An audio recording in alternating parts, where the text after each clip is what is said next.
Avec mes camarades du think tank Socialisme égalitaire et sexualité multiple, on se réjouit de ces révélations car enfin, la France n'est pas un pays de cul béni. Le libertinage fait partie de notre héritage culturel, n'est-ce pas Isabelle? Ah oui. Mais bien sûr, oui. Au contraire, cette affaire Gaillet pour nous c'est un ouf de soulagement, c'est le retour du socialisme. Le socialisme, Nicolas, c'est un socialisme progressiste qui combine souci social et envie de baiser. À la base, courant minoritaire fondé par François Mitterrand sur cet axiome socialement généreux quand il y en a pour une, il y en a pour deux, le socialisme a connu son heure de gloire avec DSK qui avait porté l'axiome de Mitterrand un cran plus loin. Quand il y en a pour une, il y en a pour 10, tant qu'on peut payer. 4 € seulement. Oui, non, mais vos tarifs ne sont pas forcément représentatifs, Isabelle. Non, cette affaire Gaillet va faire beaucoup de bien à notre sens à Hollande, car les Français adorent les rebondissements. Découvrir qu'en fait, sous cette bouille rieuse de délégués de comice agricole puceau, se cache un amant fougueux, un lover bouillonnant, prêt à traverser Paris en scooter.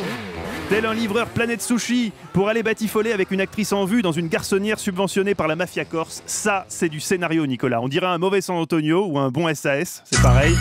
Évidemment, l'affaire soulève un certain nombre de questions. Déjà, comment François Hollande s'est-il retrouvé dans Julie Gaillet? Il est trop tôt pour le dire. J'ai demandé 3 enquêtes. Ensuite, pourquoi le président s'est-il détourné de Valérie Trierweiler? Pour ce que je sais, c'est une défaillance matérielle.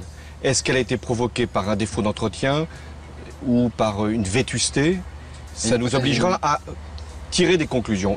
Enfin, Hollande est-il coutumier du fait? Outre Julie Gaillet, le président a-t-il fréquenté également, je ne sais pas, Gisèle Bündchen, Naomi Campbell ou Carole Bouquet? Moi, je les ai déjà tirés avant même que cette catastrophe, hélas, se soit produite. Ah oui. Donc peut-on en conclure qu'à la veille de sa conférence de presse, le président est dans la merde? Je note effectivement que c'est un constat que l'on peut faire.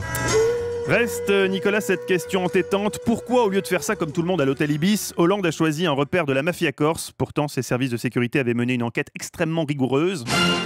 Oui, bonjour, sécurité de l'Elysée, on est intéressé par votre annonce, là, F3 meublé tout confort, sans vis-à-vis, rideau occultant. Seulement, bon, certains rapports nous portent à croire que le propriétaire pourrait être lié à la mafia corse. La mafia corse? Non, ce sont des légendes urbaines, ça, monsieur. Ah bon, c'est sécurisé alors? Mais bien sûr, il y a de quoi tenir un siège ici. Dans le frigo, vous trouverez des figatelles, des châtaignes, de la liqueur de myrte. Et dans la penderie, derrière le matériel de chasse, vous trouverez un panier avec des petites boules vertes. Ce ne sont pas des paumes, attention, hein, ce sont des grenades offensives en cas de cambriolage. On n'est jamais trop prudent. Bien sûr, bien sûr. Bon, tout m'a l'air ok, c'est bon les gars, on prend. Quant à Valérie, elle a été hospitalisée. C'était soit ça, soit elle tweetait. L'humiliation est d'autant plus terrible que Julie Gaillet a pas fait un bon film depuis 10 ans. Quitte à être cocu, elle aurait préféré Marion Cotillard ou Léa Seydoux. Mais bon, dans ces cas-là, on choisit pas. C'est le petit inconvénient du socialisme. Spécial dédicace à Anne Sinclair.